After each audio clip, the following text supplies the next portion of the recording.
Okay, welcome back to our spring college football special, and joining us now is Trinity head football coach Jeremy Urban. Jeremy, where are you guys at in terms of the football calendar, and what are some of the things you're doing at Trinity to get ready for the fall? Yeah, well, we're wrapping up right now all the spring recruiting. Division III, we don't have a true signing day like Division I, so our recruiting process goes a little bit longer, but our class is pretty much wrapped up. We have about 2 kids that we're still waiting on, and we're very, very happy with this class. They're coming in with a great team right now, a lot of momentum coming from the last 2 seasons. But now we're getting ready for camp season coming up this summer, prospect camps. We're really excited about our camp this summer and then spring recruiting. Did you learn anything about yourself over the last couple of years as this thing has grown? And I mean, I think, as you've kind of grown up as a coach, I mean, it's nice to see some of the results too. I mean, with the phenomenal year you guys had on the field last year. Yeah, I think there's definitely a transition that first year. The guys, it took them a little while to understand what we were really looking for as a staff, who we were, and they started buying into it. Had a great year last year, and they've been great salesmen for us this year. They're 100% bought in. We've got a great team. I've taken a lot of the things I learned from previous coaches, and it took me a little while to kind of put them into my own terms, but it's been good.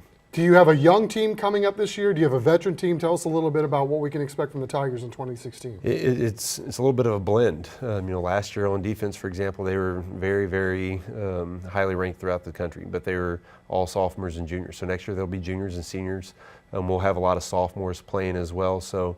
But they've got experience, so they're experienced young guys, and we've got some really big playmakers coming in to try to compete for some spots this year as well. You tell me that you're also recruiting. I mean, tell us what that process has been like, and what are some of the things that you try to do to sell your school to the kids that you're trying to bring in? Well, first and foremost, everyone's going to school for a degree. I played football for a long time, but at some point it's going to end. You've got to really try to maximize that degree if you can, and I think we've got a great product. Trinity is in a great city.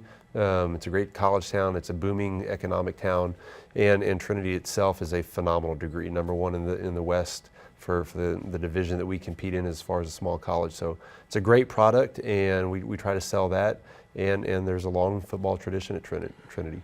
I like what you guys do. I like what TLU does. It's kind of interesting to me when you talk about Division III football, and I've heard from coaches all over town how they feel like nationally, even in our own state, that sometimes San Antonio and the quality of high school football player that's here is somewhat underrated or even under-recruited on some levels. Do you find it as you go out in the community, and obviously you played in the NFL, when you're out looking for talent, you maybe not get the Division I guy, but are you getting guys that maybe you don't in your own mind perceive as Division III guys and they're somewhere in between? Absolutely, and on the first point, I hear that from coaches as well when I go out and recruit.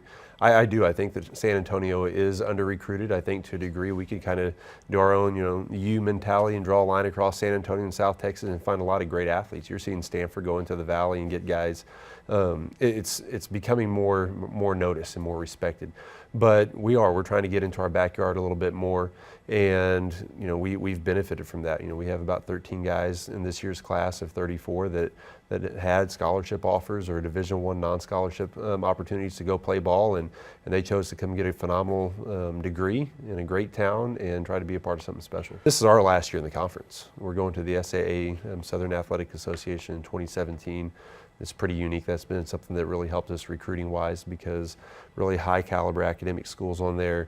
There will be 4 of us in the top 100 in the U.S. We're going to fly 5 times in 2017, which there aren't a lot of D2 schools that do that, much less Division III schools. I think I can confidently say we'll fly more in the regular season than anybody in the country. So that'll be big for us. Yeah, I mean, when you were talking about Division III programs, there are a lot of schools in the country that have it.